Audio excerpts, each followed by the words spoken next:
신약성경 418쪽이 되겠습니다. 18장 19절을 한 목소리로 같이 읽도록 하겠습니다.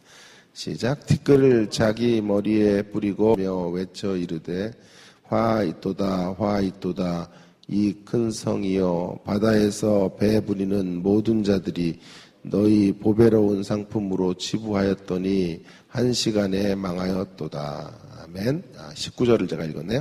우리 19절 한 구절 보았습니다. 우리는 계속 이제 18장을 세 번에 걸쳐서 보고 있는데요.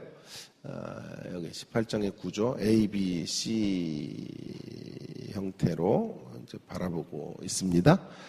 A를 우리가 살펴보았죠. 바벨론의 현실이 어떠한지를 심판의 선언이 있는 서막과 결미 부분들을 이제 첫 시간에 살펴보았고요. 두 번째로는 이제 바벨론을 향한 호소, 내 백성아 그들의 죄에 참여하지 말고 나오라, 기뻐하라. 는 말씀을 보았고요. 오늘은 이제 그 중앙에 있는 핵심이 될 것 같아요. 사실은 18장은 애가의 장이거든요. 바벨론을 향한 애가 통곡하는 목소리를 들어야 되는데 9절부터 19절 말씀까지가 바로 그 대목이 되겠습니다. 그래서 바벨론을 향한 애가에 대한 이야기를 함께 살펴보려고 합니다. 바벨론과 결탁된 사람들이 세 부류로 이제 소개가 되어져 있습니다. 사실은 가장 슬픈 장인데요. 계시록 안에 세 부류의 사람들은 땅의 왕들이에요. 바벨론과 결탁된 땅의 왕들의 애가가 9절부터 10절. 가장 광범위하게 나타나는 이제 내용은 땅의 상인들이 바벨론과 거래를 했던 이런 상인들의 애가가 중앙에 많은 부분을 차지하고 있어요. 10절에서 17절까지 7절에 걸쳐서. 그리고 이제 바다 사람들, 이제 선장이나 선객들 혹은 선원들이 이제 바벨론과 거래가 중단될 수밖에 없기 때문에 슬퍼하는 이런 내용들 구성이 되어져 있는데요. 한번 천천히 좀 살펴보도록 하겠습니다. 먼저 18장 9절을 한번 좀 보시면 그와 음행하고 사치하던 땅의 왕들이 그가 불타는 연기를 보고 위하여 울고 가슴을 쳤다. 이렇게 말로 시작이 됩니다. 땅의 왕들이라는 표현이 땅에라는 단어가 굉장히 의미심장한데요. 땅의 왕들은 이제 이 바벨론과 결탁되어 있는 세력들이죠. 자신들의 음행과 사치, 그러니까 가능케 했던 존재가 바벨론이었어요. 그런데 그런 바벨론이 이제 음행하고 사치하던 대상이었던 바벨론이 무너진 것 때문에 슬퍼하고 있는 거죠.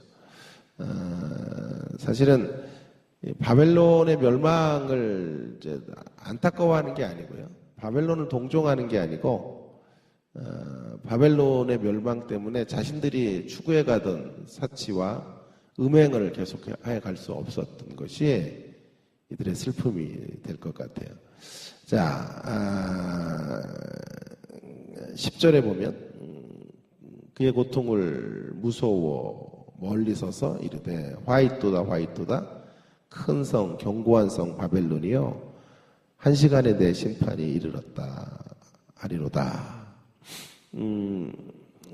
무서워하고 있죠. 고통. 그의 바벨론의 고통을 무서워한다. 무슨 무서움일까? 뭐에 대한 두려움일까? 하는 생각을 해야 되는데 다시 말하지만 바벨론을 향한 동정 때문에 이렇게 말하는 게 아니고요. 이제 바벨론이 망했으니 우리도 망할 거다라고 생각하는 거죠. 자신들의 이제 앞에 놓여진 운명 때문에 그들은 지금 염려하면서 하면서 두려움에 떨고 있는 것이죠. 그리고 이제 여기 이제 공식어처럼 들어오는 게 1시간에 내 심판에 이르렀다. 순식간에 이르렀다. 이게 이제 공식 어구처럼 쓰여지게 되는데요. 자, 위에 7절과 8절에도 보면 바벨론은 결코 망하지 않을 거라고 스스로 생각했지만 하루 동안에 그 재앙이 이르리니라고 성경이 말하고 있고요. 그 사실을 계속해서 이제 애가의 장면에서 강조하고 있는 것을 이제 보게 됩니다. 심판이 즉각적으로 임하고 철저하게 완전하게 임하는 모습을 이제 말해줌으로써 우리 하나님의 능력이 얼마나 대단한가 하는 것을 우리 독자들에게 상기시켜주고 있는 것이죠. 자, 이것이 땅의 왕들의 애가이고요. 이제 땅의 상인들의 애가. 이 사람들의 애가 소리가 제일 커요. 여기가 핵심이라고 말할 수 있겠는데요. 자, 그들의 11절부터 보시면 이제 땅의 상인들이 바벨론을 위하여 울고 애통하게 되죠. 이유는 뭐냐 하면 다시는 상품을 이제 팔 수가 없어요. 상인들은 상품을 팔아서 살아가야 될 사람들인데 그걸 팔 수가 없어서 역시 이들이 또 애통하고 있는 거죠. 그 상품의 목록이 이제 12절부터 쭉 나오게 됩니다. 13절까지 상품의 목록이 나오는데요.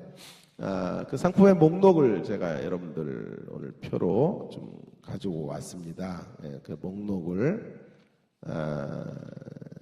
그냥 지나쳐 가도 되겠지만 눈여겨볼 대목들이 있어서 이제 좀 살펴보려고 합니다.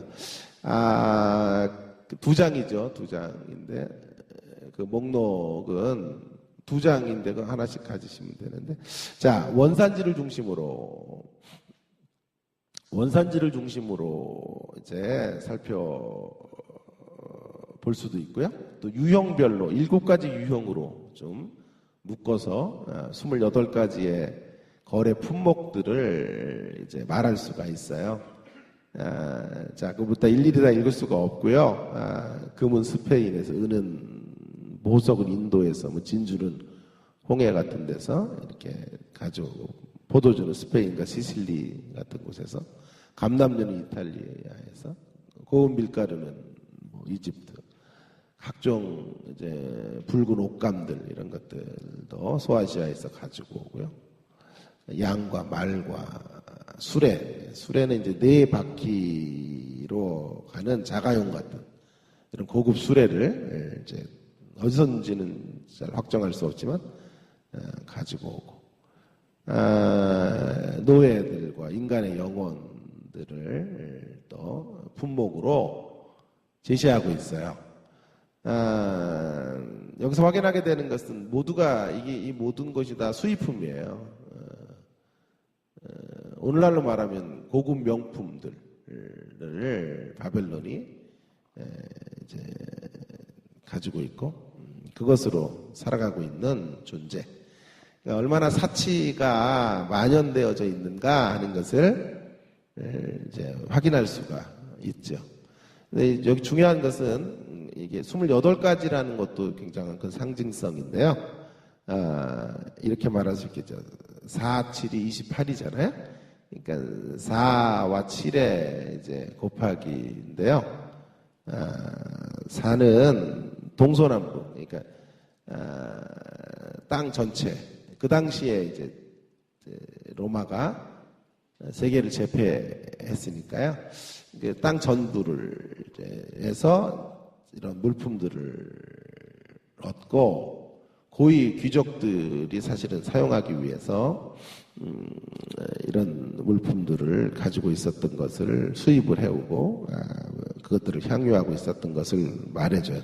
7은 완전수란 말이에요. 그래서 땅의 전 지역에서 그들이 얻을 수 있는 모든 것들을 다 얻어서 소비하고 그것으로 만족하며 살았던 땅이 바벨론이다 라고 하는 것을 상징하는 게 아닐까 학자들은 그렇게 추측을 하는 거예요. 그래서 이 28가지 이외에도 품목들이 또 많이 있었겠지만 28개의 품목들을 이야기하는데요. 거기서 아주 특이할 만한 사실 하나가 무엇인고 하니 종들과 사람들의 영혼들도 팔았다라고 하는 건데요. 종들은 이제 노예들을 말합니다. 어떤 이는 이제 이렇게 재미나게 구분을 했더라고요. 앞에 있는 종들은 일반 노예들이다. 그리고 뒤에 있는 영혼들은, 사람들의 영혼들은 로마의 원형 경기장 같은 데서 이렇게 검투사로든지 혹은 사람들의 유희의 대상, 즐거움의 대상으로 짐승들과 싸우다가 죽어가는 이런 운명의 사람들, 혹은 매춘부 같은 이들의 영혼의 가치가 다 짓밟힌 이러한 부류의 사람들을 말하고 있다, 이렇게 주장하는 학자들도 있습니다.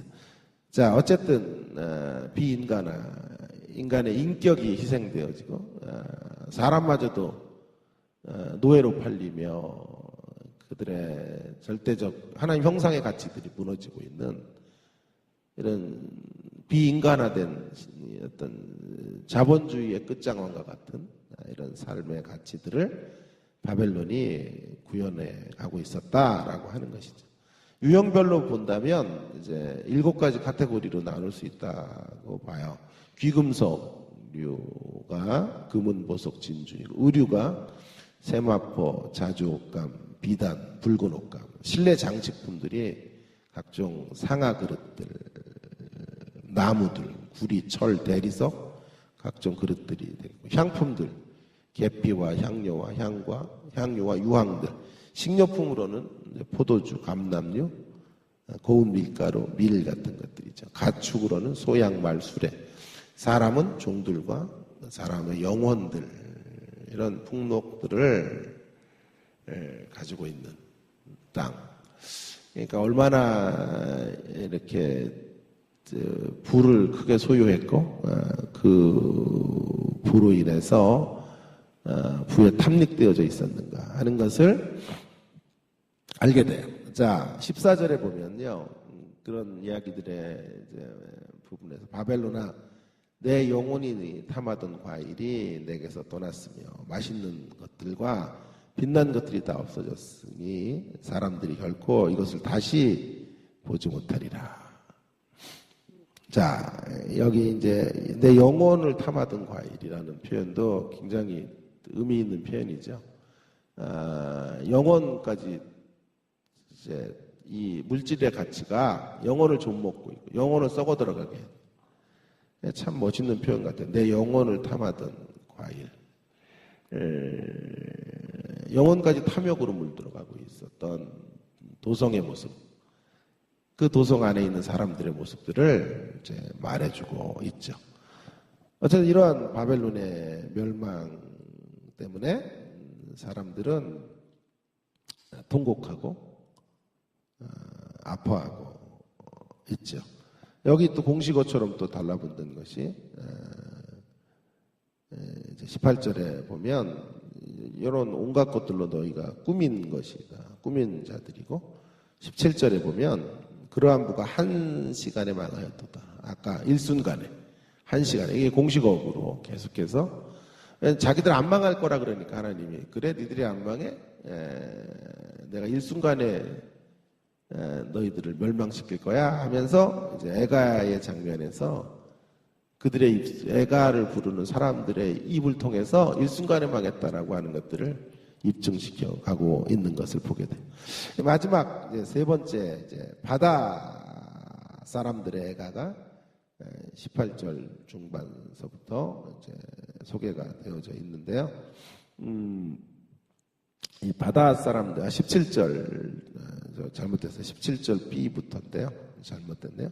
17절 중반에서부터 이제 바다 사람들의 애가가 있어요. 모든 선장과 각처를 다니는 성객들과 선원들과 바다에서 일하는 자들이 직접적으로 물건을 나르고 했던 사람들이 아니에요.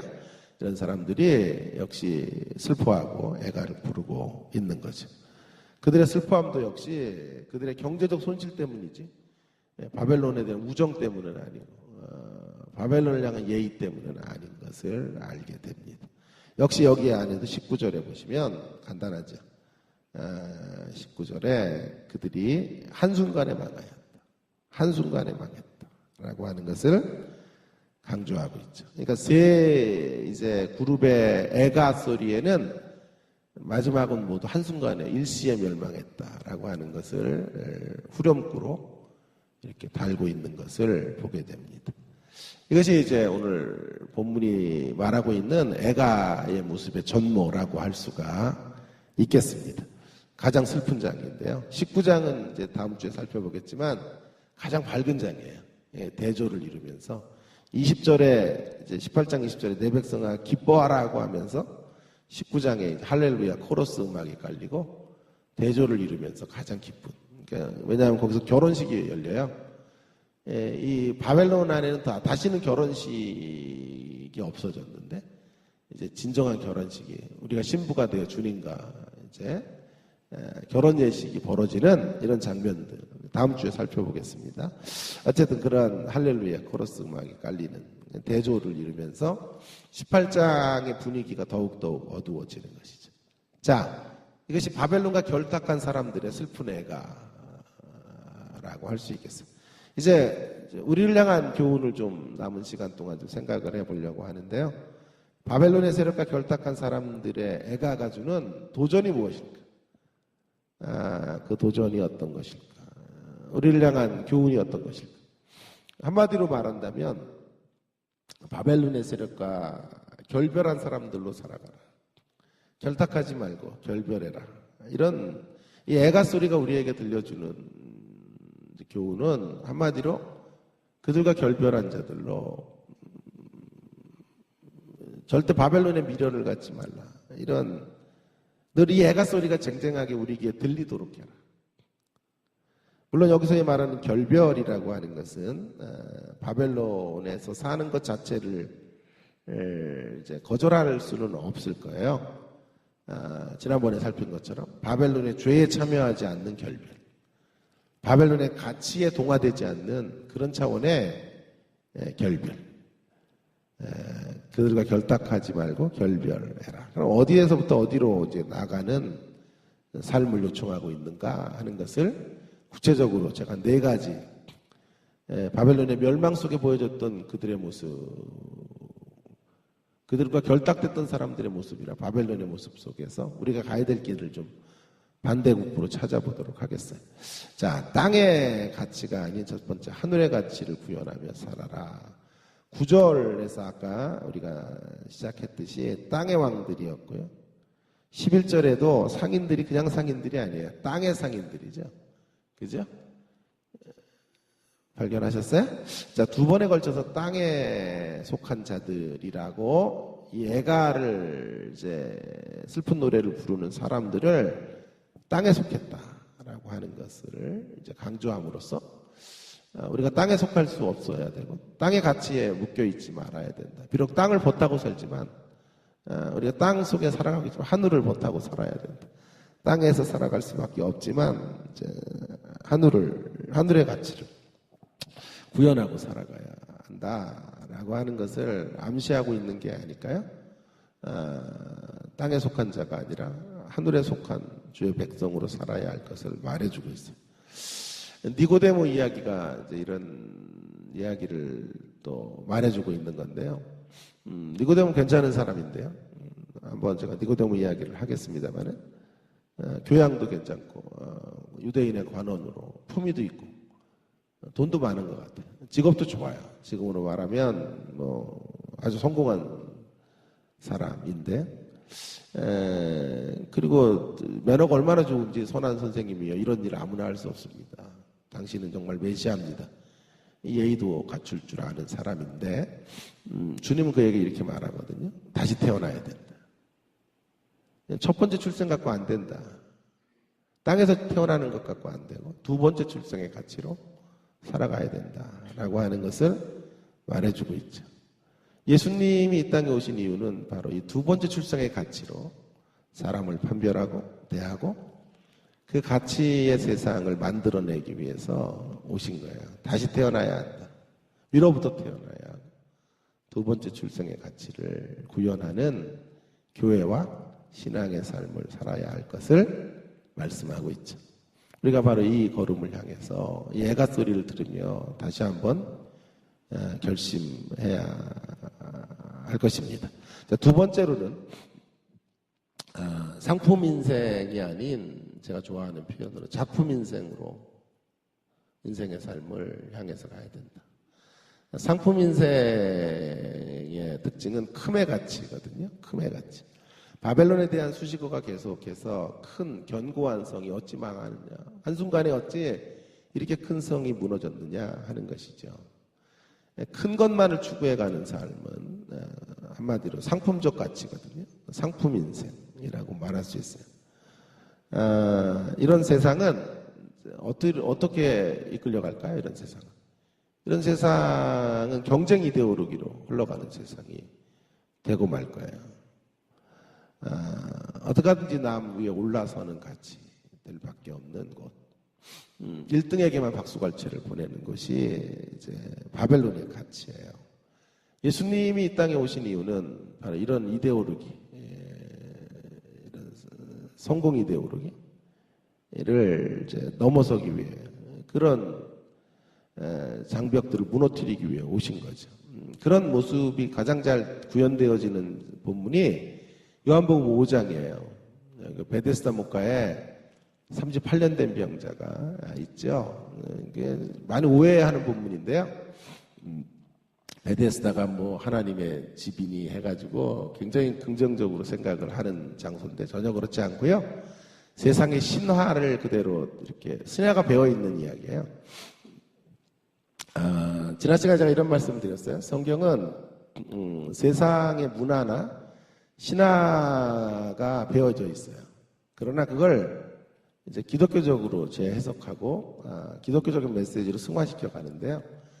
그들이 신화가 뭐냐면 그 당시에 있었던 베데스다 목가의 신화는 우주 성지순례를 가면 베데스다도 한번 볼 필요가 있는데요. 실망할 거예요, 되게. 어쨌든 그러나 베데스다 목가의 신화는 뭐냐면 먼저의 가치예요. 가장 먼저 물이 동할 때 물에 뛰어드는 사람에게 치료를 준다는 거죠. 그냥 거짓된 신화예요. 다크 엔젤이 지배하는 거예요. 어두운 영의 천사가 지배하는 것은 언제나 이런 거짓된 경쟁 이데올로기가 사람들의 발목을 잡고 그런 가치로 사람들이 이끌어가는 것이에요. 먼저의 가치. 앞서야 가야 돼요. 1등이 돼야만 하고 성공의 엘리베이터를 반드시 타야만 되는 것이죠. 예수님은 근데 거기 38년 된 병자는 38해 동안 시도를 했지만 반신불수고 누워서 일어나서 가야 되니까 그 신화의 주인공이 될 수가 없어요.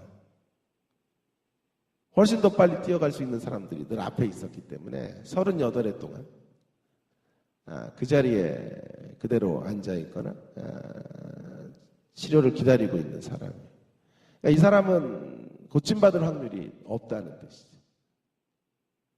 자, 예수님은 그 자를 일으켜 세우시고 그의 질병을 고쳐주심으로 거짓된 이런 세상의 신화를 무너뜨리시는 경쟁 이데올로기를 타파하고 계십니다.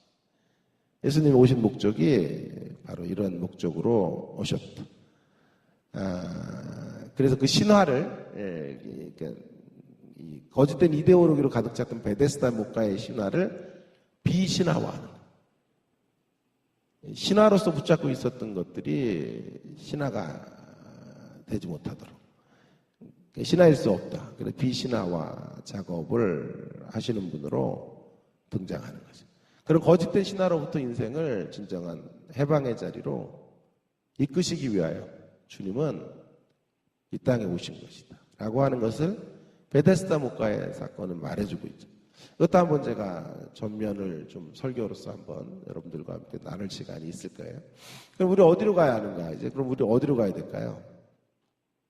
누구보다 앞서가고 누구보다 먼저 가는 것이 아니라 결국 예수님의 가치를 따라간다면 어떤 삶을 살아야 될까요? 작품 인생으로 사는 것이, 걸작품으로 살아가는 것이 성경의 가치이고 성경이 말하는 삶이에요.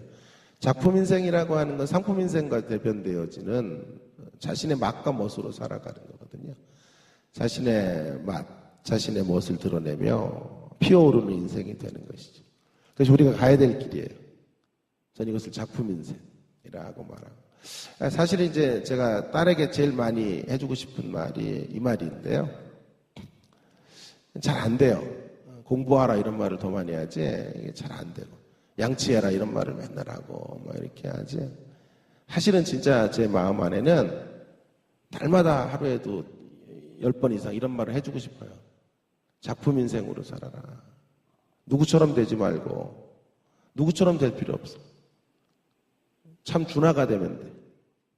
준하이면 충분해. 우리가 하나님 앞에 서서 누구처럼 살지 못했다고 책망 듣지 않을 거예요. 아브라함처럼 못 살았다고, 바울처럼 못 살았다고 하나님의 야단을 맞지는 않을 거예요. 그러나 참 나로 살지 못한 것은 책망거리가 돼요.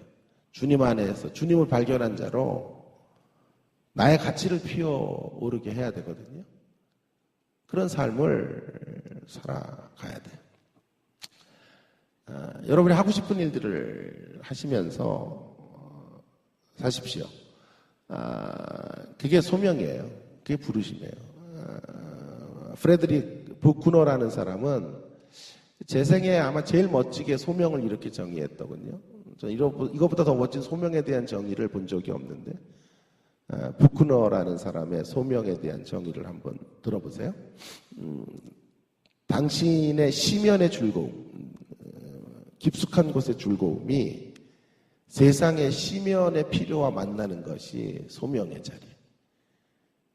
한마디로 우리 안의 즐거움과 세상의 허기짐이 만나는, 거기서 이루어지는 게 소명이에요.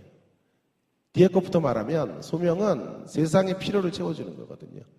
세상의 울부짖는 소리를 듣고 그 영역 중에 한 영역을 감당할 때 우리 안에 소명이 달성이 되는 거거든요. 근데 전제가 뭐냐 하면 내 안에 즐거움이 있어야 돼. 내 안에 심연의 즐거움이 있어야 돼. 그 기쁨이 허기짐과 만나야 돼. 어떤 사람은 자기 직장을 통해서 다른 사람들의 허기짐을 채워주는 건 맞지만 너무 힘들어요. 즐거움이 없어요. 행복이 없어요. 기쁨이 없어요. 그건 진짜 소명을 감당하고 있는 게 아니겠죠. 어떤 사람은 기쁨만 있는데 자기만의 기쁨이지, 자기만의 즐거움이지, 사회를 위한 기여와 다른 사람의 허기짐을 만지는 대목이 없어요. 부쿠너의 말이 참 멋진 말이에요. 내 안에 심연의 기쁨이 세상에 있는 심연의 필요와 만나는 일. 세상의 허기짐과 배고픔과 내 안의 기쁨이 함께 만나야 돼. 이게 소명이 이루어지는 자리예요. 어떤 사람은 애들을 보면 이렇게 즐겁대요. 애들을 가르치는 게 이렇게 좋대요. 없던 에너지도 생긴다. 그러면 교사를 해야 돼요. 왜냐하면 그 심연의 즐거움이 아이들의 필요를 채워주는 소명으로 등장하게 되는 거예요. 저는 뭐가 기쁠까요? 저는 설교 만드는 게 기쁜 사람이에요. 어제도 밤을 다시 한번 좀 마음에 안 들어서 또 고치고 하다가. 근데 고친 게 이거예요, 지금. 이 모양인데요. 그러나 제 안에는 즐거움을 가지고 하고 있는 거예요. 제 안에. 힘들어요, 육체는. 그러나 설교자로 사는 게 행복해요. 다시 태어나도 설교자로 살고 싶고. 그래서 저는 신학교에 제 적성이 맞는 것 같아요. 왜냐하면 그 설교에 대한 필요를 갖고 있는, 허기짐을 갖고 있는 신학도들에게 내 안에 있는 기쁨을 발산해서 그들을 채워주고 공급해주는 일들, 그런 일들을 하는 것. 그래서 행복해요. 감사하죠. 제 직업에 대한 만족도 직업이라 그러면 이상하지. 만족도가 높은 사람이에요. 그게 우리의 소명의 자리. 우리가 하고 싶은 일들을, 우리가 기쁨으로 할 수 있는 일들을 통하여 세상에 기여하는 것들이 소명이고 부르심이에요. 근데 한 가지 주의해야 될 것이 있어요. 이렇게 말할 때 주의해야 될 것은 이것이에요. 하고 싶은 일을 하되 하고 싶은 방식대로 하면 안 돼요. 이것을 꼭 주의를 당부하고 싶습니다. 하고 싶은 일을 하는 것과 하고 싶은 방식대로 그 일을 하는 것은 달라요. 하고 싶은 일을 하는 것은 귀한 거지만 하고 싶은 방식대로 해서는 안 돼요. 아이들에게도 제가 특강을 하거나 이렇게 청년들에게도 말할 때가 있어요. 하고 싶은 일을 하라 그러면 되게 막 좋아해요. 아멘도 하고 그러는데 주로 하고 싶은 일들이 어떤 일들이냐 하면 노력하지 않아도 되는 일들, 이런 것들이에요. 공부하기 싫은데 하고 싶은 일을 하라 그러니까 얼마나 좋아. 학교 때려치고 말이야. 이런 것들이란 말이에요. 그 내가 하고 싶은 방식대로 일을 하는 거거든요. 하고 싶은 일을 하되 사실은 주님이 하라고 하시는 일들을 우리가 하는 것이죠. 그래서 내 방식대로 일하고 하고 싶은 일을 하는 것이 나의 게으름과 나태함을 이제 변명하기 위한 이런 말이 아니에요. 하나님 원하시는 방식대로 노력하고 분투하며 우리가 하고 싶은 일에 자리에서 작품을 만들어내는 삶. 작품 인생은 사실은 그런 의미에서 상품 인생보다 더 많은 노력이 필요해요. 상품 인생이 넘버원이라면 작품 인생은 온리원이거든요. 온리원이 되는 것은요, 넘버원 이상이에요. 어쩌면 넘버원의 자리를 포괄하고 있을 수 있어요. 그 분야의 유일하고 독특한 맛과 멋을 드러내는 사람으로 살아가는 거거든요. 이런 인생. 주님 안에서 우리 자신들이 발견되어지고 우리의 가치를 피어오르게 하는 이런 삶을 바벨론 안에서 살아가는 저와 여러분이 되기를 주의 이름으로 부탁을 드립니다. 자, 세 번째로 꾸미는 삶이 아니라 우리가 가야 될 길은요, 이 애가 소리를 들으면서 꾸미는 건 망하는 거예요. 가꾸는 삶으로 가야 되겠다. 꾸밈이라는 16절에 보면요, 이런 구절이 제 눈에 확 들어왔어요. 16절에 금과 보석과 진주로 꾸민 것인데 꾸몄다. 바벨론의 가치는 꾸밈의 가치. 꾸밈이라고 하는 건 형식과 관련돼 있어요. 가꾼다라고 하는 건 내면과 관련돼 있어요. 내면과. 꾸밈은 거칠에 해당하는 것이죠. 그러나 우리가 추구해 갈 삶은 꾸밈이 아니라 잘 내면을 가꾸어서 주님 앞에 서는 일이에요. 여러분, 마태복음 3장 4절을 한번 좀 찾아보면요, 마태복음 3장 4절에 이런 말씀이 있어요. 세례 요한이 낙타토롯을 입고 허리에 가죽띠를 띠고 음식은 메뚜기와 석청을 먹었다. 이런 구절이 있어요. 그랬더니 어떤 사람은 세례 요한이 좋은 것만 먹었다고, 메뚜기, 웰빙 음식만, 석청, 천연꿀이잖아요. 이런 거 먹었으니 얼마나 좋았을까 하는데요. 그런 얘기가 아니고요. 여기 중요하게 여길 것은 낙타토롯을 입었다라고 하는 건데요. 한마디로 꾸밈의 가치와는 거리가 먼 삶을 살았다는 뜻이에요. 그 당시에 옷이라고 하는 것은 뭘 상징하냐 하면 그 사람의 지위를 상징하는 거예요. 그래서 그 거지 나사로 비유 같은 데서 부자가 홍색 자색 옷을 입잖아요. 그죠? 그것은 사회적인 신분이 높고 매우 품위 있는 족속이다. 반열에 있다라고 하는 걸 반증하는 게 옷이에요. 그러니까 어떤 옷을 입느냐에 따라 지금도 마찬가지겠지만 어떤 옷을 입느냐가 그 사람의 사회적인 위치를 말해주고 있는 세상. 그런 세상에서 세례 요한이 어떻게 살았는지를 말해주는 거죠. 세례 요한은 그런 것에 아랑곳하지 않고 낙타 옷을 입고, 낙타 털옷을 입고, 가죽띠를 띠고, 그렇게 살아갔다. 우리도 남루한 옷을 입자, 이런 얘기가 아니고요. 여기서의 초점은 뭐냐 하면, 꾸밈으로 가득 찬 세상, 그 세상에 동화될 필요가 없다는 거예요. 가꾸는 삶으로 도전해라. 세례 요한이 이렇게 낙타 털옷을 입고도 당당할 수 있었던 이유는 내면이 건강해서 그래요. 내면이 공허하지 않아서 그래요. 주님의 말씀으로 내면이 채워져 있기 때문에 외투 같은 것에 큰 관심이 없어요. 시대정신 같은 것들을 얼마든지 비웃고 넘어설 수 있었던 사람.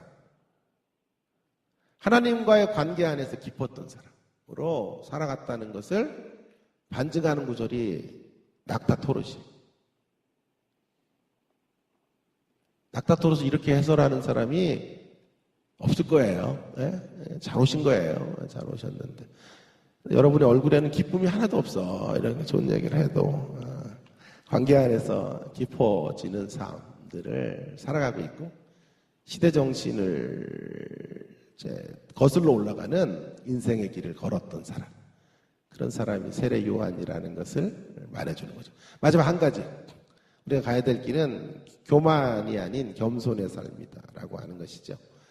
바벨론의 애가 소리를 들으면서, 이제, 왜 무너졌을까? 이런 생각을 해보게 되는데, 아까 말한 사치 같은 것들이 큰 무너짐의 이유 중에 하나의 음행과 사치. 불의한 행동들. 그런데 그 사치를 이제 불의하게 착취해서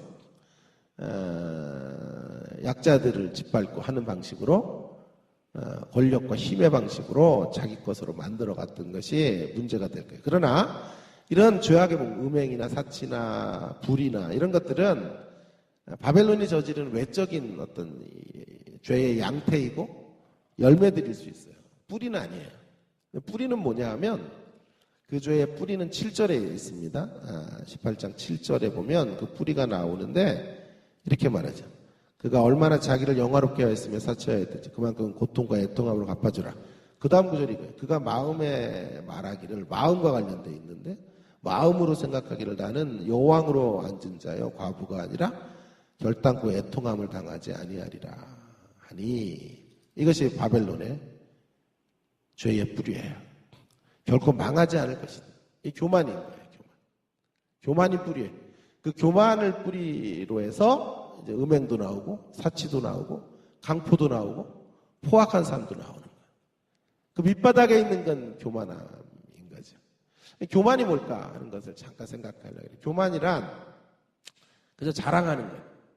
사람들 앞에서 내가 자기 자신을 피하라고, 자기 자신을 높이고 이러는 것들, 이런 것들이 교만이다 이렇게 생각을 하는데요. 그렇지 않아요. 교만은 그 이상이에요. 교만은 관계적인 용어예요.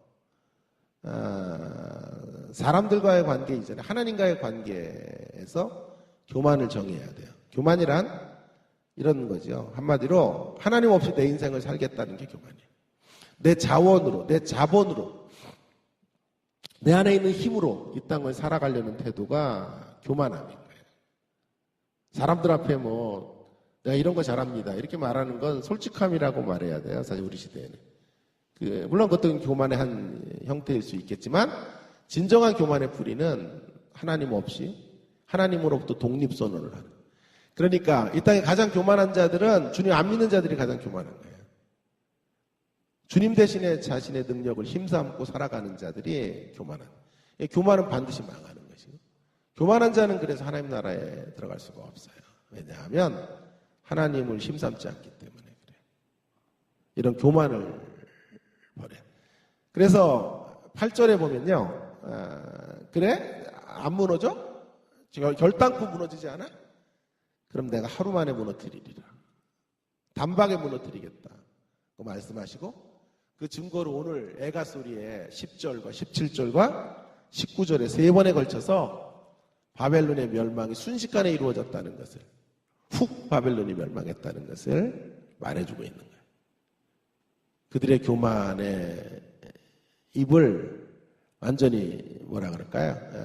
부끄럽게 만드는 패망으로 갚아주시는 순식간에 하나님의 역사들을 맛보게 되는 것이죠. 이게 교만한 자들의 말로인 것을 알려주는 거예요. 우리가 가야 될 길은 겸손이에요. 겸손. 겸손도 교만과 비슷하게 설명을 해야 돼요. 겸양업복 같은 게 아니에요. 저 잘 못합니다. 저 부족합니다. 연약합니다. 이렇게 말하는 게 겸손이라고 생각을 하는데요. 사실은 그는 포장된 교만일 수 있어요. 제가 지난번에도 한번 얘기했지만 유학 가가지고 광석이라는 녀석 하나 이렇게 키워서 일진 정도 했던 아이라 그랬잖아요. 1년 후에 기도를 시켰더니 기도를 이렇게 하더라고요. 우리 강도사님 여기저기 살펴보고 이 모양 저 모양 뜯어봐도 부족합니다. 죄인입니다. 이렇게 기도를 하는 거예요. 도와주세요. 걔는 1년 동안 제 기도를 맨날 그런 기도만 들은 거예요. 주님, 저는 부족합니다. 연약합니다. 함께 해주세요. 죄인입니다. 그랬더니 그 문구가 좋았던 모양이에요. 그래가지고 지한테 적용을 해야 될 건데 저한테 적용을 바로 시키니까 지금까지 잊혀지지가 않아요. 그 기도 구절이. 제 안에 원한이 아직도 쌓여있는 것 같아요. 여러분, 하나님 앞에 내가 죄인이라고 말할 수 있지만 누가 죄인이라고 할 때 내가 부족합니다라고 말하는 걸 듣고 누가 당신 부족해 진짜 그러면 승이 나죠. 화딱지가 나죠. 그러면 그건 정말 부족하게 느끼는 걸까요? 아니죠. 겸양업법이죠. 부족해요. 진짜 겸손한 사람은 그래 당신 부족합니다 그래도 아멘 할 수 있어야 되는데 하나님 앞에는 부족하다고 하고 광서이가 부족하다 그러니까 이렇게 상처를 받는 걸 보면 겸손한 건 아닌 거죠. 겸손이란 그런 미사오구 같은 게 아니에요. 겸손은 뭘까요? 겸손은 한마디로 말하면 교만과 반대편에 있는 거예요. 저는 제 인생을 하나님 없이 못 삽니다. 하나님 공급해 주시는 힘과 능력이 아니면 한 걸음도 걸어갈 수 없습니다. 그런 고백과 함께 이렇게 하나님을 붙잡고 사는 것. 이게 겸손이에요. 내 자원으로 내 인생을 살아갈 수 없음을 하나님 앞에 인정하고 하나님께 제가 좋아하는 표현으로 빌붙어 사는 게 겸손이에요. 신앙은 그래서 저는 이렇게 정해요. 빌붙어 살기. 하나님께 잘 빌붙어 살아야 돼요. 딱 달라붙어서 살아가는. 그분의 능력과 도우심으로 한날 한날을 살아가는. 한날을 공급해 주시는 신령한 만나로 살아가는. 우리의 삶으로 나아가는 것. 날마다 그분을 인정하며 살아가는 것. 그런 삶이 겸손한 삶인 줄로 믿습니다. 결론입니다. 바벨론과 결탁한 사람들의 애가를 들으면서 우리는 바벨론에 이제 더 이상 미련이 없어야 돼요. 바벨론 안에서 살아가지만 바벨론의 죄와 가치와 결별한 사람들로 이 세상을 살기로 결단하는 저와 여러분의 다짐이 있기를 주의 이름으로 축원합니다. 함께